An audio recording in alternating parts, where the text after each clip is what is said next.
You kill Komoko Smith, and sooner or later you're going to go up for it. Not because you killed him, because I think in a town like this you could get away with it.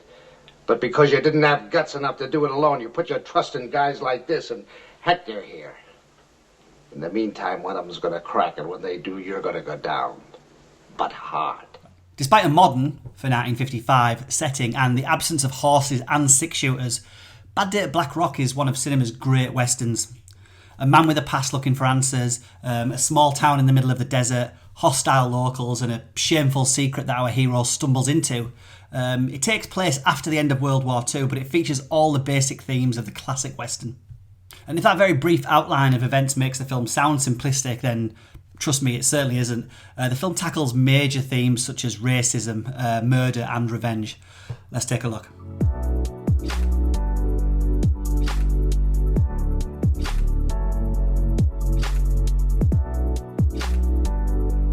So every time I've rewatched Bad Day at Black Rock, I'm always curious about the actual titular town itself.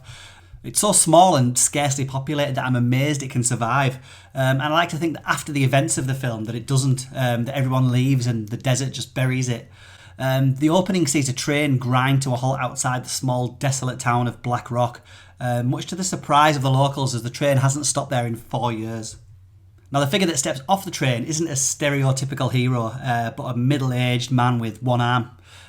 This man is John J. Macreedy, played by Spencer Tracy. And the reactions of his unexpected arrival begin with surprise and suspicion, and as the story progresses, become deadly and hostile. Now, it's not long before Tracy senses that fear in the air at Black Rock and fear of him and what he might discover. We're suspicious of strangers, is all. Hangover from the old days, the Old West. I thought the tradition of the Old West was hospitality. I'm trying to be hospitable, Mr. Macreedy. You going to be around long? Could be. You see, once Macreedy tells them that he's there to visit a guy named Komoko, the Japanese father of a soldier that Tracy served with, the concern for his arrival is dialed up a few notches, and it's not long before the hotel clerk doesn't seem to want to give him a room, and he can't manage to hire a car to actually go anywhere. And we slowly learn that something awful has happened at Black Rock, a sin that has ties to Pearl Harbor and a small town's attitude towards the Japanese. That sin is directly associated with Reno Smith, played here by Robert Ryan. He's the big man around town and the one Macreedy must deal with. The film's at its best when Tracy and Ryan engage in verbal face-offs, with a pivotal gas station scene highlighting themes of ugly racism and also of an outsider's view of the West itself. Reno explaining that he was turned away from military sign-up after Pearl Harbor, again showing a level of racial hatred in his emotions. After that sneak attack on Pearl Harbor, Bataan? Komoko made you mad. They're all mad, Doc. What about Corregidor, the Death March? What did Komoko have to do with Corregidor? He was a Jap, wasn't he? Look, Mr. Macreedy, there's a law in this county against shooting dogs. But when I see a mad dog, I don't wait for him to bite me. Now, although the possible death of an innocent Japanese man may rest on the shoulders of this bunch of ignorant rednecks, the whole small-town mentality of Black Rock hints at a community that's been kind of bypassed by society and progress, left to their own devices and sense of justice. What can he find out? That Komoko... Suppose he finds out. Nobody like Macreedy can raise a pretty big stink. The point is, who'd miss a nobody like Macreedy if he just, say, disappeared? Now, the film is a fascinating 80-minute thriller. Despite its short runtime, it doesn't feel in a rush. It uses its time well to really build up an atmosphere around the cast. Now, this is one of Spencer Tracy's finest performances, right up there with Adam's Rib and The Father of the Bride and Judgment at Nuremberg. I love how restrained it is. He stays calm and logical, despite the nervous townfolk getting ever more agitated around him.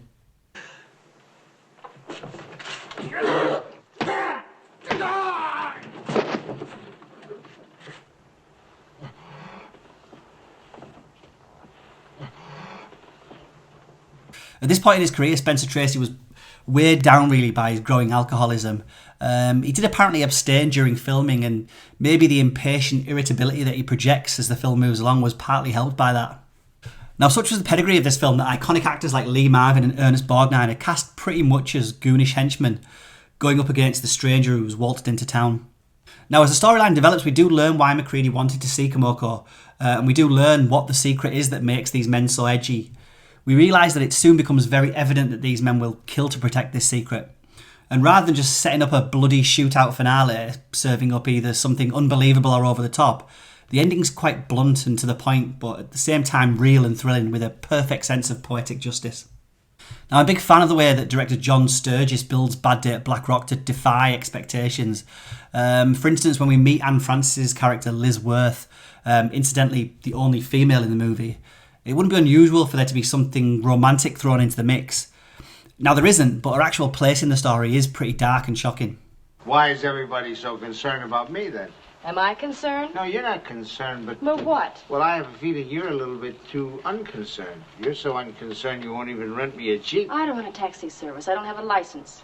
Too bad. Everybody in this town isn't as scrupulously devoted to law and order as you are. Well, for me personally, this was John Sturges' first great film. Obviously, go on to make The Great Escape, The Magnificent Seven, The Eagle Has Landed, etc. And here's early proof of the kind of talent that he could assemble.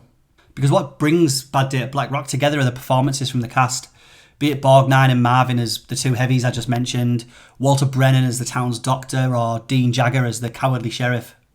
Yeah, I got a problem of my own. You sure have. They're going to kill you with no hard feelings. And you're going to sit there and let them do it.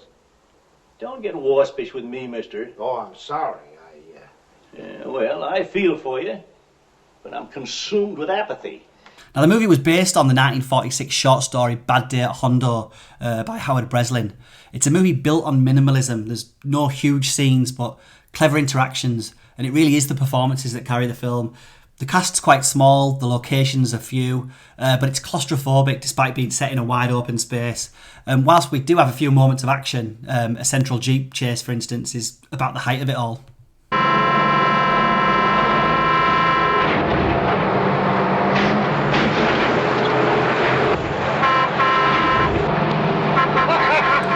So the immortal Spencer Tracy was about to complete the last leg of his career. He died 12 years later after completing his final film, the excellent Guess Who's Coming to Dinner. Incidentally, in the same year, his fellow cast members here, Marvin, Borgnine and Robert Ryan, would co-star in The Dirty Dozen. Now, Bad Day at Black Rock earns its classic status mostly down to its concept of an entire town hiding a dirty secret, which has been imitated many times since.